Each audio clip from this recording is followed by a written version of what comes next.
Bonjour à tous et à toutes. Aujourd'hui, c'est plus une fois de moi parler le français pour améliorer la langue et pour accompagner mon parcours avec la langue de français. Peut-être aller à l'étranger pour étudier en France, je ne sais pas.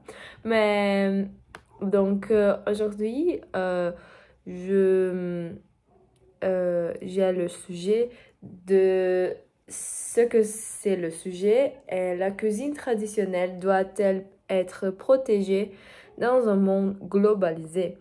Donc, j'ai mis un article très intéressant de Moget, M-E-M-E-J-E-H. Et ouais, le titre est aussi l'importance de la préservation de la culture par la cuisine traditionnelle. Et c'est euh, l'auteur, ce n'est pas écrit, mais c'est le titre du site Moji. Et oui, je peux commencer avec cette phrase de l'article. Et c'est dans un monde où la mondialisation dilue souvent les traditions locales, la nourriture reste l'un des liens les plus puissants avec nos racines culturelles. Et ça, c'est la phrase pour commencer ma vidéo. Et on parlerait un peu sur pourquoi c'est un excellent sujet de parler. C'est aussi, je parle sur des sujets que je pense c'est applicable pour le B2, à peu près le niveau intermédiaire. Et c'est un excellent sujet à parler parce que on peut parler sur la culture, l'identité, la mondialisation, la diversité culinaire. Et c'est vivant et concret. Ce n'est pas trop abstrait, un thème abstrait comme la philosophie. Et oui, tout le monde aime parler de nourriture. Je pense que je suis la plus grande amateur. J'aime de la nourriture. J'aime de la nourriture. Et oui, j'aime manger, j'aime expérimenter des nouvelles choses, et c'est comme ça. Donc, l'idée, c'est pourquoi on doit protéger la cuisine traditionnelle. Et oui, euh, il y a beaucoup de gens il y a beaucoup, principalement au Brésil, il y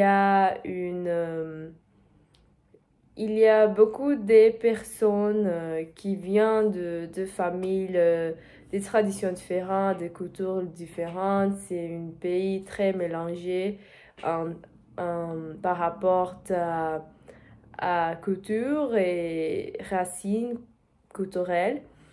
Donc, la cuisine traditionnelle, elle transmet l'histoire et les traditions d'un peuple.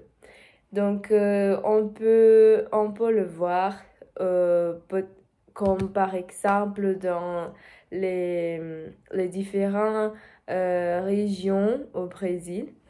On peut voir les plats traditionnels avec, avec je sais pas, mais j'ai mon petit dictionnaire à l'aise, à l'aise non, à, en ouverte, ouverte. Et oui, je dois, il y a quelques fois que je dois traduire parce que oui, je dois apprendre au final, mais euh, j'ai perdu ma pensée, mais oui, je parlais sur les repas des régions au Brésil. Euh, et il y a beaucoup comment se dit, des épices locales qui, euh, euh, caractérise les plats et la cuisine traditionnelle. Et aussi, ça participe à l'identité culturelle d'un pays ou d'une région, comme j'ai dit.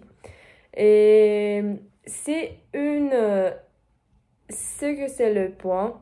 Avec la mondialisation, beaucoup de plats traditionnels risquent de disparaître. Et on peut, on peut comment on peut dire, on peut argumenter que c'est aussi le contraire avec les réseaux sociaux parce que il y a beaucoup de plats traditionnels que actuellement que en fait ils sont divulgués, je pense. Le verbe c'est divulguer. Ils sont diffusés et divulgués par tout l'internet comme le takaka. C'est un plat très connu au Brésil, principalement sur TikTok. Et oui, c'est un point que on peut argumenter sur ça. Et oui, les recettes anciennes sont souvent liées à des savoir-faire uniques. Et on peut dire que c'est très intéressant de protéger notre cuisine traditionnelle. Et il y a aussi quelques artistes, beaucoup des artistes, des célébrités. Ils font on peut dire que ils reconnaissent l'importance de préserver aussi leur héritage à travers la nourriture. On a les cas des actrices, par exemple, je pense que Gigi Hadid, elle a beaucoup des épices chez elle pour cuisiner des plats de leurs racines.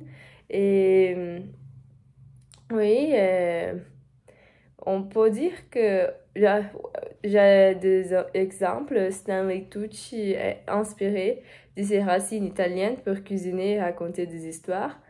Oui, c'est beaucoup et c'est très intéressant pour protéger notre patrimoine gastronomique et, et pour transmettre la culinaire et les spécialités locales et les saveurs authentiques. Donc, on peut faire l'association des risques liés à la mondialisation aussi, comme j'ai dit un peu sur les réseaux sociaux.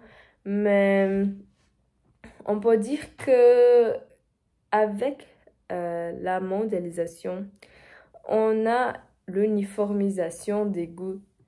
Par exemple, les fast-food qu'on mange beaucoup, ils sont... il, il y a de l'uniformisation alimentaire très grande parce que c'est le goût artificiel, mais c'est un goût très bon et très... ouais, c'est ça, c'est très bon. Et, mais de cette manière que il y a la perte des méthodes traditionnelles remplacées par l'industrie. Quand on mange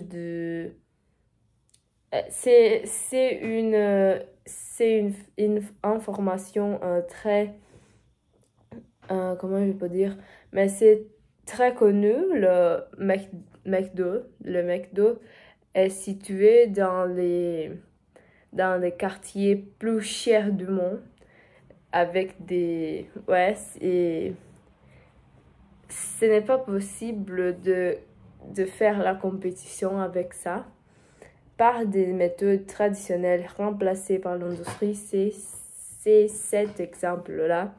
Et il y a la standardisation des aliments et la perte de diversité. C'est aussi un sujet très triste, mais il y a beaucoup de végétables, des fruits, des grains qui sont euh, qui sont j'oublie le mot, mais il y a la perte de ces nourritures parce que des personnes ont remplacé par exemple des fruits euh, plus sucrés et ils ont remplacé des végétables pour des végétables plus mondialisés comme le lettuce, c'est plus célèbre et ouais, il y a la perte de diversité comme ce cas-là. Mais je pense que ma position personnelle, c'est de toujours essayer euh, de retourner à l'origine et c'est notre devoir de continuer la cuisine traditionnelle, d'être proche de nos racines et de notre cuisine, d'essayer tellement être et être et préserver notre culture. Et donc, pour la conclusion, on peut parler aussi que c'est tellement important de préserver les plats traditionnels et c'est garder vivant un morceau d'âme de chaque peuple. Donc, veux, je veux demander à vous, est-ce qu'il y a un plat traditionnel de votre culture que vous aimeriez voir protégé? Et c'est ça pour aujourd'hui. Je vous remercie pour l'attention et je vous verrai dans la prochaine vidéo. Merci beaucoup. Au revoir.